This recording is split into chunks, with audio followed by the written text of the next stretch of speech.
Good evening dear students. DPSN YouTube channel पे आप सभी का स्वागत है। दोस्त, जैसा कि तुम लोग को पता चल गया है कि फर्स्ट ईयर वाला जो मेरा बच्चा है, फर्स्ट ईयर वाला फिटर हो या इलेक्ट्रीशियन हो, उसका एग्ज़ाम कब होने वाला? प्रैक्टिकल वाला प्रैक्टिकल एग्ज़ाम आप लोग को होने वाला है 1 अगस्त से शुरू।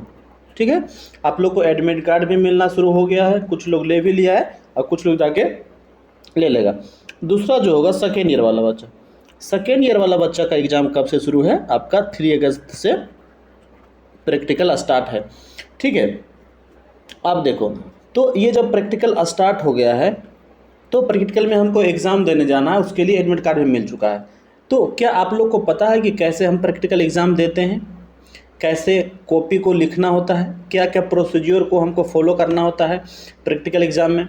ठीक है, तो इन सभी क्वेश्चनों का जवाब आज के क्लास में हम देने वाले हैं। आज की क्लास पूरा देखने के बाद आप लोग को पता चल जाएगा कि हमको प्रैक्टिकल एग्ज़ाम में आखिर करना क्या होता है, क्या क्या करना होता है, किस प्रोसेस से हमको गुजरना पड़ता है, किस टाइप का क्वेश्चन पूछता है, कितने नंबर का क्वेश्चन पूछता है ठीक है, कितना क्वेश्चन आता है।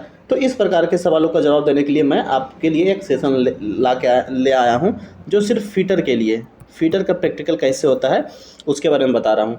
अगर इलेक्ट्रिकल वाला भी चाहता है कि हम मेरे लिए भी वीडियो सर ला दे, तो वो भी कमेंट करेगा कि सर मेरे लिए भी बना दीजिए कैसे प्रैक्टिकल होता है, तो नेक्स्ट वीडियो हम उसी पे ला देंगे। ठीक है, तो चलते हैं हम इसको समझाने के लिए। देखो फीटर वालों, जब प्रैक्टिकल एग्जाम होगा ना तो तुम लोग को इसी टाइप का क्वेश्चन दिखेगा, जिस टाइप का हम क्या कर दिए हैं स्क्रीन पे लगा दिए हैं, इस टाइप का क्वेश्चन दिखेगा। और इसका मार्क्स कितना होगा? देखो टोटल 250 मार्क्स का होगा। ठीक है, और टाइम कितना होगा? ये 8 घंटा का। जैसे तुम लोग का एडमिट कार्ड में लिखा है ना 9:30 बजे से कितना बजे तक? 9 बजे से 6 बजे तक है। ठीक है, और बीच में आधा घंटा का क्या है? लंच है। आधा घंटा का 30 मिनट का लंच है। ठीक है, तो इस तरह से हमको 8 घंटा एग्ज़ाम देना है। तो एग्ज़ाम में तुम जाओगे ना, तो सबसे पहले तुम जब एग्ज़ाम में जाओगे, एग्ज़ाम सेंटर में इन करोगे, तो और अपना रोल नंबर देख करके अपना बेंच पे बैठोगे। तो बेंच पे बैठोगे तो तुमको एक क्वेश्चन मिलेगा जो कि इस टाइप से होगा। तो इसमें क्या क्या रहेगा? पहला क्वेश्चन तुम्हारा रहेगा, list out all the tools and equipments required to carry out the job given below. जो तुमको जॉब मिलेगा ना बनाने के लिए, जैसे तुम लोग ITI कॉलेज में प्रैक्टिस किए होगे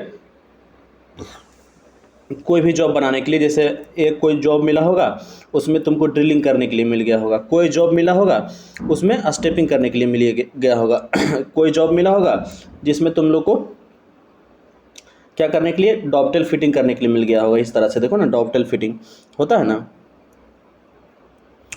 इस तरह का डॉवटेल फिटिंग रेडियस बनाने के लिए मिल गया होगा। तो इस तरह का कोई भी जॉब आता है तो उसका क्या क्या प्रोसेस होता है, इस तरह का जॉब हमको बनाना रहता है तो उसका क्या प्रोसेस होता है। ठीक ना, तो इस प्रोसेस के बारे में हम बताने वाले हैं। तो इसके लिए जिस टूल्स की आवश्यकता होती है, सबसे पहला क्वेश्चन तुम्हारा रहेगा कि कौन सा टूल्स का यूज करेंगे, कौन सा इक्विपमेंट्स का यूज करेंगे इसको बनाने के लिए। जैसे टूल्स में तुम्हारा आता है ना hand tools, cutting tools, file वगैरह, हैक्सा हो गया, हैमर्स हो गया, सब होता है ना, कैलिपर वगैरह, तुम्हारा सरफेस प्लेट हो गया। तो इन सब चीज़ों को तुमको लिखना होगा पहला क्वेश्चन में। ठीक, तो इसको लिखोगे तो इसको लिखने में तुमको 20 नंबर मिलेगा। 250 नंबर का कैसे देखो डिस्ट्रीब्यूट करते हैं। उसके बाद नेक्स्ट क्वेश्चन तुम्हारा रहेगा, नीचे दिए गए जॉब को पूरा करने के लिए अपने सभी उपकरणों की सूची बनाइए। मतलब कैसे हम इस जॉब को कंप्लीट करेंगे, मतलब पहला स्टेप क्या होगा इस जॉब को पूरा करने के लिए, पहला स्टेप क्या होगा, उसके बाद नेक्स्ट प्रोसेस क्या करेंगे, उसके बाद इसके नेक्स्ट क्या करेंगे, उसके बाद फाइनल फिनिशिंग हम कैसे दे पाएंगे, उसमें क्या क्या हम जो है प्रिकॉशंस रखेंगे, सावधानियाँ रखेंगे। तो इन चीज़ों को जब हम लिख देंगे तो उसमें हमको 10 नंबर मिलेगा। ठीक है, उसके बाद हमारा क्या आता है सीक्वेंस लिखने के लिए। देखो इसमें हमको क्या था ऑपरेशंस क्या क्या करना है, कटिंग करना है, फाइलिंग करना है ना, ड्रिलिंग करना है, तो ये सब ऑपरेशंस हमको लिखना होगा। और तीसरा में मेरा क्वेश्चन में आता है स्टेप लिखना, स्टेप बाय स्टेप। पहले जो हम अभी बता दिए थे वो तीसरा क्वेश्चन का जवाब दे दिए थे, जो बताया था ना स्टेप, पहला स्टेप में हमको क्या करना है, दूसरा स्टेप में क्या करना है, तीसरा स्टेप में क्या करना है। तो फाइनल फिनिशिंग करते समय पहला से अंत तक में जो स्टेप को फॉलो करेंगे उसको हमको लिखना होगा क्वेश्चन नंबर 3 में। तो ये जब लिख देंगे तो हमारा क्या होगा, ये 20 नंबर मिल जाएगा। मतलब कुल मिला करके हमको लिखने से, अगर प्रैक्टिकल एग्जाम देंगे तो कॉपी लिखने से ही कितना नंबर पूरा हो जाएगा, 20, 20, 40, 10, 50, ठीक है। तो 50 नंबर ऐसे ही मिल गया। बाकी 200 नंबर में आपको क्या होगा, जब मिलेगा जब आपको फाइनल जॉब बना के देना होगा, जब फाइनल जॉब आप बना के दे दीजिएगा, ठीक है। जैसे डॉक्टर फिटिंग का मिलेगा, तो मान लो डॉक्टर फिटिंग और एक तरफ रेडियस बनाना रहेगा, तो इस तरह का आपको आकृति बनाना होगा जॉब का, है ना। पहला जॉब मेरा ये जो साइज दिया रहेगा उस साइज का हमको एक प्लेट मिलेगा, इसको घिस घिस के फाइलिंग कर करके इस शेप बनाना होगा, इस तरह का शेप बनाना होगा। या तो कोई भी शेप, मान लो इस तरह का शेप मिला, उसमें स्क्वायर बनाने का रहेगा, इंटरनल स्क्वायर, तो यहाँ पे एक स्क्वायर बनाना होगा, है ना, स्क्वायर होल बनाना रहेगा। तो ये यहाँ से यहाँ तक के प्रोसेस को पूरा करने के बाद ये जॉब रॉ मटेरियल से फिनिश प्रोडक्ट बनाने के लिए उसको दे देंगे जब बना के, तब हमारा 200 नंबर भी मिल जाएगा।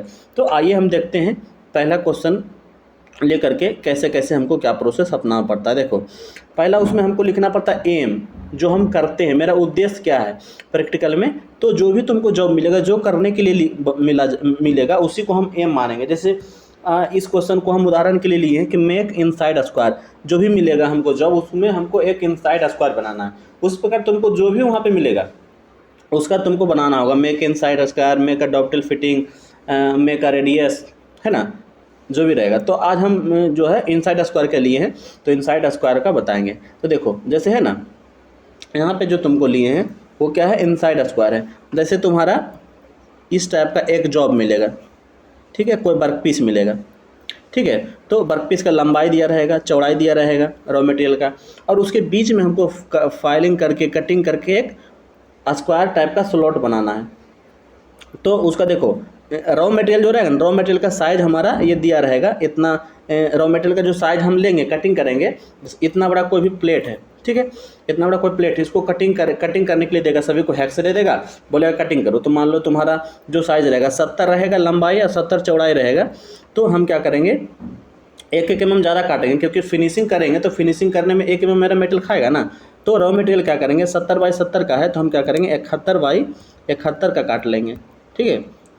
जब हमको हेक्सा मिलेगा तो इस प्लेट का लंबाई चौड़ाई कितना ले लेंगे, 71x71 का। फिर अगला लड़का आएगा, फिर यहाँ से 71x71 का लेगा, फिर ये प्लेट जो है दूसरा प्लेट से इस प्रकार से पहले हम मटेरियल को काट लेंगे। और थिकनेस तो काटना नहीं पड़ेगा, थिकनेस तो सबका जो प्लेट का थिकनेस रहेगा वही रहेगा, वो दिया ही रहेगा, ठीक है, 10.5। फिनिश जब हमको बनाना है कितना में, 70x70x10, यानी 70 लंबाई होना चाहिए, 70 चौड़ाई होना चाहिए, 10 mm मोटाई होना चाहिए।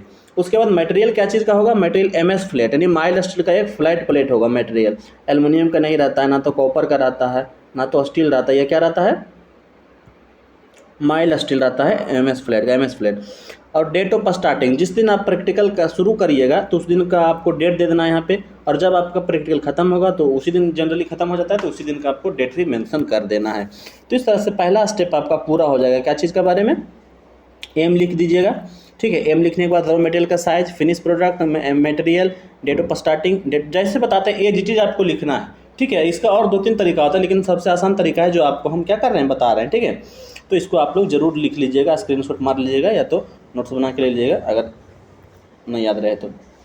अब देखो पहला क्वेश्चन में था कि सभी कौन कौन सा टूल हमको ज़रूरत पड़ेगा उसका लिस्ट बना है। तो पहला हमको हैंड टूल्स का यूज पड़ता है। तो हैंड टूल्स में क्या क्या आता है, देखो हैंड टूल्स में आता है steel rules, hacksaw frame with blade, bastard file, rough file, smooth file, square file, safe edge file, dot punch, centre punch, ball pin hammer, web chisel. ये हमारा हैंड टूल्स हो गया, ठीक है। ये क्या हो गया, हमारा हैंड टूल्स हो गया, ठीक ना। हैंड टूल्स में जो हमारा मिला स्टील रूल ना, जिससे हम क्या करेंगे, मेजर में जब एमएस प्लेट को काटेंगे तो उसे नापेंगे किससे, पहले रॉ मटेरियल को, तो स्टील रूल से। उसके बाद hexa frame with blade, cutting करने के लिए हमको हेक्सा फ्रेम मिल गया ब्लेड के साथ। ब्लेड का लंबाई भी लिख देंगे, अगर लिखना हो तो पिच भी लिख देंगे अगर ज़्यादा अच्छा रहे। बस्टर्ड फाइल, और ये कटिंग करेंगे, फिनिशिंग जब करेंगे फाइल द्वारा तो हमको फाइल चाहिए 2-3 टाइप का, तो बस्टर्ड फाइल मिल गया। स्मूथ फाइल फिनिशिंग के लिए, स्क्वायर फाइल जब स्क्वायर शेप का शेप बनाना है तो स्क्वायर शेप। अगर आपको रेडियस फिटिंग मिलेगा तो आपको यहाँ स्क्वायर फाइल लिखना है, आपको लिखना है हाफ राउंड फाइल, ठीक है, क्योंकि इसको फिनिशिंग करने के लिए हाफ राउंड फाइल चाहिए, है ना। उसके बाद सेफ एज फाइल तो चाहिए, कोई भी रहे जहाँ पे आपका एक किनारे से 2 किनारा सटा हुआ है, तो इस किनारे को फिनिशिंग करेंगे तो अगर मेरा सेफ एज फाइल नहीं रहेगा तो इस किनारे को ख़राब कर देगा, तो सेफ एज फाइल तो सब में लगेगा। फिर डॉट पंच, अगर मार्किंग पंचिंग के लिए हमको डॉट पंच चाहिए, अगर ड्रिलिंग करना है तो ड्रिलिंग में का जो सेंटर निकालते हैं सेंटर पंच के द्वारा। फिर स्ट्राइकिंग के लिए मार्किंग करेंगे तो पंच को पे स्ट्राइकिंग करने के लिए हैमर चाहता है तो बॉल पिन हैमर हो गया। उसके बाद वेब चीज़र, जब मान लो ना ये हमारा मटेरियल था, इसमें हॉल करना था, ठीक है, स्क्वायर हॉल, तो यहाँ पे जब ड्रिल करेंगे ना, 3-4 को ड्रिल करेंगे, 3-4 को ड्रिल करेंगे, तब ना जब ड्रिल कर देंगे तो उसके बाद वेब चीजल के द्वारा मटेरियल को हटा देंगे, उसके बाद फिनिशिंग करेंगे, तो वेब चीजल भी चाहिए। तो इस तरह से हमको ये क्या चाहिए, हैंड टूल्स चाहिए। उसके बाद इंस्ट्रूमेंट क्या चाहिए, इंस्ट्रूमेंट में हमको चाहिए सरफेस प्लेट जिस पे हम रख के मार्किंग कर सके, मार्किंग टेबल चाहिए, वर्नियर कैलिपर चाहिए, एक्यूरेट मेजरमेंट के लिए वर्नियर कैलिपर चाहिए, वर्नियर हाइट गेज चाहिए मेजरिंग के लिए, अगर वर्नियर हाइट गेज नहीं रहेगा तो जेनी कैलिपर से काम चलाना है। उसके बाद ड्रिल मशीन चाहिए ड्रिलिंग करने के लिए। तो ये हमारा हैंड टूल्स हो गया और इंस्ट्रूमेंट हो गया, जिसका लिस्ट बना के आप लोगों को लिख देना है, ठीक है। उसके बाद आपका आएगा कौन सा स्किल, दूसरा क्वेश्चन में आ गया, बोला था ना दूसरा क्वेश्चन में आप कौन सा स्किल या ऑपरेशन रिक्वायर्ड है उसको लिखना है। तो स्किल इन्वॉल्व या ऑपरेशन रिक्वायर्ड्स कौन होगा, मेजरिंग, हमको मेजरमेंट आना चाहिए। दूसरा फाइलिंग करने के लिए आना चाहिए। पंचिंग, यहाँ पे जी छूट गया, पंचिंग होगा, ठीक है, तो पंचिंग भी हम लोग को आना चाहिए तब ना पंचिंग करेंगे। उसके बाद हैक्सोइंग, कटिंग करने के लिए भी आना चाहिए, मार्किंग करने के लिए आना चाहिए, ड्रिलिंग करने के लिए आना चाहिए। तो ये सभी ऑपरेशंस आना चाहिए, तभी आप कोई भी रॉ मटेरियल को फिनिश प्रोडक्ट के रूप में बना सकते हैं, ठीक है। तो ये ऑपरेशन आपको पता होना चाहिए। तो दूसरा क्वेश्चन का भी जवाब आपको मिल गया। अब जो आता है हमारा तीसरा क्वेश्चन का जवाब आता है। तीसरा क्वेश्चन में था हमारा जॉब सीक्वेंस लिखना।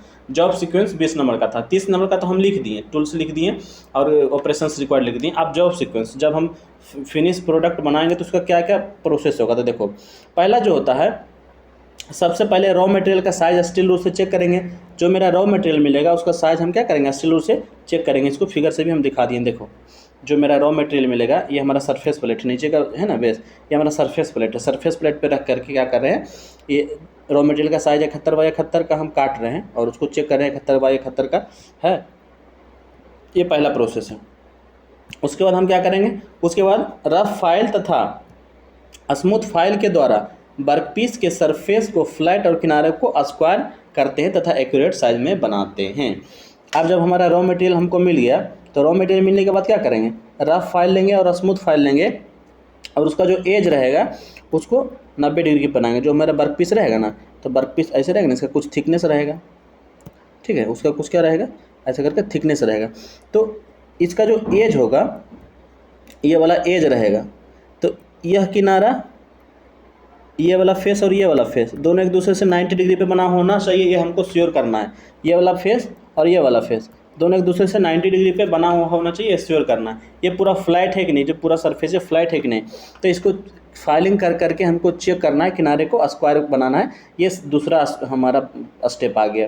सबसे पहले रॉ मटेरियल को काटें, उसके बाद ये दूसरा स्टेप रफ फाइल और स्मूथ फाइल द्वारा वर्कपीस के सरफेस को फ्लैट बना दिया और किनारे को स्क्वायर करें तथा एक्यूरेट साइज में बनाए। देखो ना, यहाँ से हमको ये हमारा दिखा रहा है ट्राई स्क्वायर, क्योंकि फ्लैटनेस और स्क्वायरनेस चेक करने के लिए ट्राई स्क्वायर का यूज़ करते हैं, इसलिए इसका सरफेस को चेक कराए तो ये पूरा फ्लैट है कि नहीं, यहाँ से यहाँ तक फ्लैट है कि नहीं। उसके बाद ये जो हमारा एज है ना, एज हमारा 90 डिग्री पे है कि नहीं, इस एज और ये वाला एज दोनों 90 डिग्री पे जुड़ा हो, अरे ऐसे होना चाहिए ना, दोनों एज होगा ना तो 90 डिग्री पे होगा, तब ना सही जॉब कहलाएगा, ठीक है। तो उसको हमको पहले चेक करना है। उसके बाद हमको क्या करना है, सभी किनारों को ट्राई स्क्वायर से चेक करते हैं। जब हम बना लिए तो देखो किनारे को चेक कर रहा है, ये आपका स्टेप है, इसको चेक करेंगे सभी किनारे, फिर इस प्रकार से यहाँ पे लाएंगे, यहाँ पे लाएंगे, यहाँ पे लाएंगे, सभी किनारे को चेक कर लेंगे मेरा 90 डिग्री पे है कि नहीं।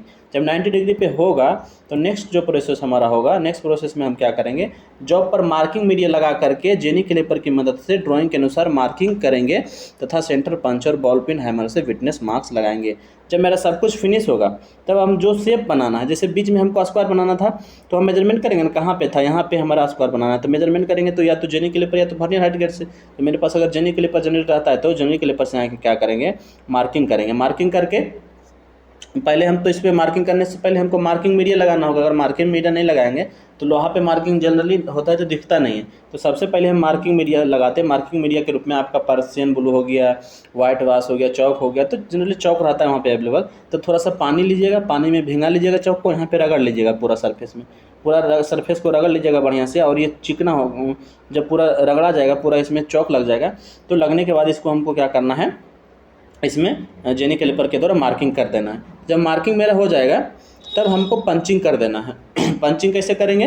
ये पंच द्वारा पंच लेंगे और बॉल पिन हैमर लेंगे, यहाँ पे ठोकते ठोकते जो हमारा मार्किंग का लाइन रहेगा, मान लो ये मार्किंग का लाइन है, तो उस पर हमको क्या करना है? पंचिंग कर देना है सेंटर पंच द्वारा। ठीक है, पंचिंग भी हो गया। अब हमको क्या करना होगा? ड्रिलिंग करना होगा, तब ना ड्रिलिंग करके कटिंग करेंगे। तो नेक्स्ट प्रोसेस मेरा क्या रहेगा? नेक्स्ट प्रोसेस है जॉब को ड्रिल मशीन के टेबल पर मशीन भाइस में अच्छे से बांधते हैं और ड्रिल द्वारा चेन ड्रिलिंग करते हैं तथा वेब चीजल और बॉल पिन हैमर के माध्यम से शेष मटेरियल को रिमूव करते हैं। जब मेरा क्या हो गया? मार्किंग भी हो गया, तब मशीन ड्रिल मशीन का जो वर्क टेबल होगा उस पर हम रखेंगे जॉब को, और जॉब को रख करके हम ड्रिलिंग करेंगे। ड्रिलिंग कर करके देखो है ना, पूरा ड्रिलिंग किया हुआ है क्योंकि यहाँ पे हमको स्क्वायर बनाना है। वो ड्रिलिंग कर दिया। ड्रिलिंग करके अब इस मटेरियल को क्या करना है? हटाना है। तो हटाएंगे वेब चीजल। जब हम ड्रिल करते हैं तो चैन ड्रिलिंग करते हैं ना, तो उसको काटने के लिए, उस मेटल को हटाने के लिए, एक्स्ट्रा मेटल को हम क्या करते हैं? वेब चीजल का यूज़ करते हैं। ये हमारा वेब चीजल है और बॉल पिन हैमर है। तो इसको भाइस में पकड़ करके हम क्या करेंगे? इसके अननेसेसरी मटेरियल को हटा देंगे। उसके बाद देखो क्या करेंगे? उसके बाद अब जॉब में आंतरिक वर्ग बनाने के लिए स्क्वायर फाइल तथा सरफेस फाइल से स्क्वायर बनाते हैं और स्मूथ फाइल की मदद से फिनिशिंग कर देते हैं। अब देखो, जब वेब चीजल के द्वारा सब मटेरियल हटा दिए तब इस स्लॉट को क्या करेंगे? स्मूथ करेंगे। तो स्मूथ करने के लिए हमको स्क्वायर फाइल चाहिए क्योंकि स्क्वायर स्लॉट है ना। स्क्वायर स्लॉट बनने के लिए स्क्वायर फाइल का यूज़ करेंगे। उसके बाद एकदम स्मूथ फाइल लेंगे जो कि एकदम पूरा फिनिशिंग दे, और स्मूथ फाइल लेकर के पूरा फिनिशिंग इसका दे देंगे। ठीक है, इस तरह से जो मेरा है ये हमारा फिनिश जॉब बन जाएगा। ये हमारा रॉ मटेरियल था और बीच में हम स्लॉट काट दिए, तो इस तरह से हमारा फाइनल जॉब बन के तैयार हो जाएगा। तो ये स्टेप लिख दिए तो आपका क्या हो गया? स्टेप लिखने के बाद आपका ये कुल मिलाकर 50 नंबर मिल गया। और जब इस प्रोसेस को रियल में, प्रैक्टिकल में आप परफॉर्म कर दीजिएगा इस स्टेप को, तो आपका जो जॉब बनेगा उसके बाद आपका वो एक्स्ट्रा जो 200 नंबर बचा हुआ है उसको भी वो भी मिल जाएगा। अब हमको क्या करना है? जब पूरा मेरा जॉब फाइनल फिनिश हो जाए तो अंत में हमको ऑयल का पतली लेयर लगा देना है। और पतली लेयर लगा करके, पतली लेयर लगाने से पहले जो हमारा फिनिश जॉब होगा ना, उसमें हम क्या कर देंगे? नंबर पंच लाएंगे। ठीक है, नंबर पंच लाएंगे। अगर नंबर पंच होगा तो नंबर पंच ला करके यहाँ पे पंचिंग कर देना। जैसे आपका रोल नंबर 15 है तो 15 यहाँ पे लिख दीजिएगा ताकि आपको पता चले कि ये आपका रोल नंबर, आपका ये जॉब है, इसे पता नहीं चलेगा। उसके बाद इसमें वायलिंग करके उस पर उसको कागज़ में लपेट करके उसमें उसके ऊपर ट्रेड लिख देना है, रोल नंबर लिख देना है, सेशन लिख देना है और सबमिट कर देना है। ठीक है, तो ये आपका फाइनल जॉब बन के तैयार हो जाएगा। पूरा प्रोसेस कंप्लीट हो जाएगा। अब इस प्रोसेस में क्या क्या सेफ्टी अपनाना होता है, तो जो सेफ्टी अपना होता है उसको भी ध्यान में रखना होता है, उसको भी लिखना होता है लास्ट में। तो देखो, हमको सेफ्टी में क्या क्या लिखना है? सेफ्टी में लिखिएगा कि बिना हैंडल वाले फाइल का इस्तेमाल नहीं करना चाहिए। जब हैंडल नहीं हो तो उस फाइल का यूज़ नहीं करना है। दूसरा, मार्किंग करते टाइम अच्छी तरह जॉब पकड़ना चाहिए। जब आप मार्किंग कर रहे हो तो जॉब अच्छी तरह से पकड़ोगे ताकि मेरा मार्किंग अच्छा से हो। बिना हैंडल वाले हैमर का भी प्रयोग नहीं करना है, नहीं कि बस हैमर का ये जो है और हैंडल नहीं है तो उसका यूज़ नहीं करना है, इससे दिक्कत होगा। ड्रिलिंग करते समय सावधानी से ड्रिलिंग। जब ड्रिलिंग करते हो तो वहाँ क्या होगा? उसका जो कटिंग चिप्स होगा वो उड़ता है, तो आँखों में गोगल्स लगा लेना चाहिए। और जब हम चिप्स को हटाएंगे वहाँ से तो ब्रश का इस्तेमाल करेंगे, ना तो हाथ से करेंगे तो गर्म रहेगा तो जल जाएगा और कट भी सकता है। इसीलिए ये सब का प्रिकॉशंस रखना है। कार्य समाप्त होने के पश्चात कटिंग टूल्स और मेजरिंग टूल्स को साफ और उचित स्थान पर रखना चाहिए। जब मेरा कार्य खत्म होगा तो मेरे पास क्या क्या था? कटिंग टूल्स था। ठीक है, उसके बाद यहाँ पे आपका हैंड टूल्स भी था। ठीक है, तो दोनों को अलग अलग स्थान पर रखने हैं। हैंड टूल्स को अलग जगह पे रखेंगे, कटिंग टूल्स को अलग अलग रखेंगे, मिला के नहीं रखेंगे। मिला के रखेंगे तो इसका एक्यूरेसी खराब हो जाएगा, टूट फूट जाएगा। तो दोनों को अलग अलग रखना। इस तरह से आपका प्रैक्टिकल समाप्त हो जाएगा, 6 बज जाएगा और आपका प्रक्रिया समाप्त हो जाएगा प्रैक्टिकल का। ठीक है, तो अगर वीडियो आप लोग को अच्छा लगा होगा तो चैनल को सब्सक्राइब कर दीजिएगा और वीडियो को लाइक कर दीजिएगा। और इलेक्ट्रिकल वाला बच्चा जो है उसके लिए अगर हमको वीडियो लाना है तो आप बता देना, आप लोग के लिए भी ला दूंगा। और दूसरा चीज़, जो हम आपको इम्प्लॉयबिलिटी स्किल पढ़ा रहे थे ना, तो हम चैप्टर वाइज पढ़ा रहे थे। ठीक है, चैप्टर वाइज। ठीक, तो जो बच्चा मेरा क्लास किया है तो उसको तो इम्प्लॉयबिलिटी स्किल के बारे में थोड़ा थोड़ा नॉलेज हो गया होगा, तो आप किसी भी प्रकार का क्वेश्चन आएगा तो बना लेगा। तो वही हुआ है। अब बोर्ड क्या किया, नया क्वेश्चन जारी कर दिया फर्स्ट ईयर का ना, जो रट रहा था ABCD कर रहा था जो मटेरियल से, उसके लिए भारी संकट पैदा हो गया, क्योंकि फर्स्ट ईयर का क्या कर दिया, PDF चेंज हो गया है, नया PDF, न्यू PDF आ गया है, और कुछ कुछ एक्स्ट्रा चैप्टर भी ऐड कर दिया गया है। ठीक है, तो इस सब को ध्यान देना है। अगर आप लोग बोलिएगा तो इसके बेसिस पे भी हम नया वीडियो बना देंगे। ठीक है, तो आज के लिए इतना ही रहने देते हैं। Thanks to all.